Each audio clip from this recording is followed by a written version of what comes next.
পদ অবরোধ করে আন্দোলনে কেন নেমেছেন?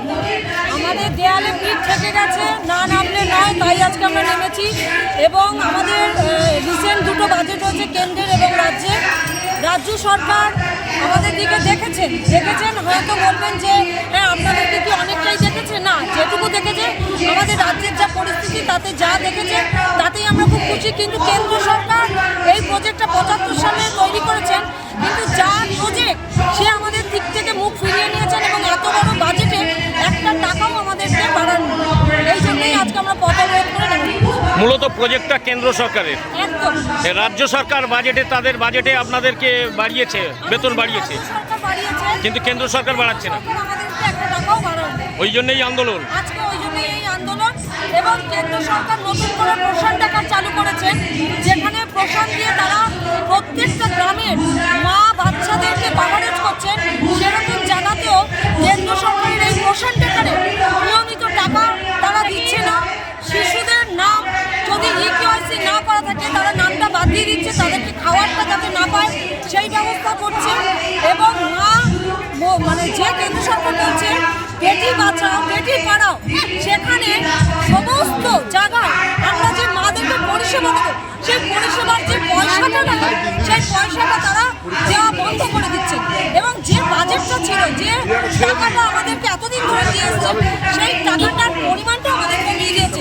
তাহলে আমরা বেটি বাঁচাবো কি করে আর বেটি পড়াবো কি করে? মূলত এই অঙ্গনওয়াড়ি কেন্দ্রের জন্মদাতা কেন্দ্র, এবং সেই কেন্দ্র কি আপনাদেরকে মেরে দিতে চাইছে? একদম কেন্দ্র মেরে দিতে চাইছে। এবং এই যে এত বড় একটা বাজেট হলো, আপনারা সংবাদ মাধ্যম লক্ষ্য করে দেখবেন যে একটি টাকাও কিন্তু আমাদেরকে কেন্দ্র বাড়ায়নি। সেই জন্যই আজকে আমাদের এই আন্দোলন। কি নাম আপনার? মন্দিরা রায়চৌধুরী। এবং যত পথচারী আছেন উচ্চ মাধ্যমিকে এবং ইলেভেনে ছাত্রছাত্রী এবং তাদের সমস্ত অভিভাবকদের কাছে ক্ষমা চেয়ে নিয়ে আর 10টা দিন আমরা সময় চেয়ে নিচ্ছি আপনাদের কাছে। আমরা বুঝতে পারছি, কারণ আমি একজন মা এবং আমিও জানি যে পরীক্ষার্থীকে যদি পথ আটকানো থাকে সেই শিশুটিকে নিয়ে যেতে হবে। একটু সময় দিন। শেষ বক্তব্য আমি রাখছি আজকে। আমি মন্দিরা রায়চৌধুরী। আজকে আমাদের এই আন্দোলন তার কারণটা হচ্ছে যে আমাদের রাজ্য 1000 টাকা বাড়িয়েছে, তাও কেন আমরা এই আন্দোলনে নেমেছি? কারণ যেহেতু আমরা রাজ্যে, তো আজকে তাদের উদ্দেশ্যে একটা কথা বলবো, এই আন্দোলন রাজ্যের বিরুদ্ধে নয়, এই আন্দোলন সেন্ট্রালের বিরুদ্ধে। আপনারা প্রত্যেকেই জানেন আমাদের অনানিয়ম হয়, আমাদের ভেজবি প্রত্যেকটা কিছু 60-40 রেশিওতে টাকা আসে। এবং আরো একটা কথা হয়েছে, গ্রামের মানুষও জানে, যেটা হচ্ছে পোষণ টাকা। পোষণ টাকাটা কি আমি একটু খুলে বলি আপনাদেরকে। যেটা আমাদের মোবাইলে ইনস্টল করেছি পোষণ টাকার অ্যাপসটা, সেই অ্যাপসের মাধ্যমে যত বেনিফিশিয়ারি আছে তাদেরকে আমরা প্রত্যেক তখন কেন্দ্রের অর্ডার কি, যে বাচ্চা ইকেওয়াইসির আওতায় আসছে না, করা যাচ্ছে না, তাকে বাদ দিয়ে দেওয়া হোক।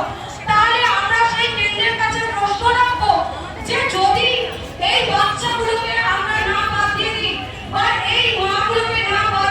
তো আপনাদের হচ্ছে রাজ্য সরকার 1000 টাকা বাড়িয়েছে, আবার কেন পদ অবরোধে নামলেন?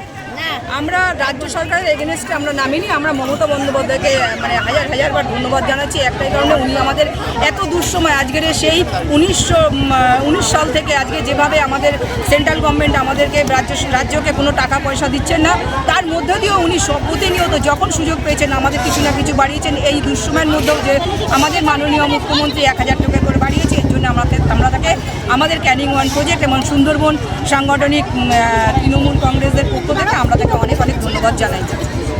আপনারা আন্দোলনটা মূলত কার বিরুদ্ধে? আমাদের সেন্ট্রালের বিরুদ্ধে। কেন? কারণ দেখুন আমাদের জুতো সেলাই থেকে চণ্ডীপাঠ সব কাজই সেন্ট্রাল করাচ্ছে এবং রীতিমতো পোষণ টেকারের কাজগুলো আমাদের যেভাবে করাচ্ছে, আমরা প্রতিটা কাজই মাথা নত করে সমস্ত কাজ করে দিচ্ছি, তুলে দিচ্ছি। এবং একটা গ্রাম বা শহরের কোনো কিছু তথ্য যদি পেতে হয় একমাত্র সেটা আইসিডিএস মেয়েদের খাতাপত্রেতেই রয়েছে এবং আইসিডিএসের মেয়েরাই নিখুঁতভাবে এই কাজগুলো করে দিচ্ছে আর তারা সম্পূর্ণ তথ্য ওখানে পেয়ে যাচ্ছে। আর আমরাই অবহেলিত হচ্ছি। সেই সেন্ট্রাল গভর্নমেন্ট একটা সেন্ট্রালের প্রজেক্ট বলে সেন্ট্রালের এগেনস্টে আমাদের। মূলত সেন্ট্রালের বিরুদ্ধে যখন আপনারা আন্দোলন করছেন, এই আন্দোলন কি জারি থাকবে? অবশ্যই জারি থাকবে। এই আন্দোলন আমরা দিল্লির রাজপথে নিয়ে যেতে চাই। কি নাম আপনার? অহল্যা বিশ্বাস। আমরা হচ্ছে জেলা একটু 5 মিনিট সুন্দরবন।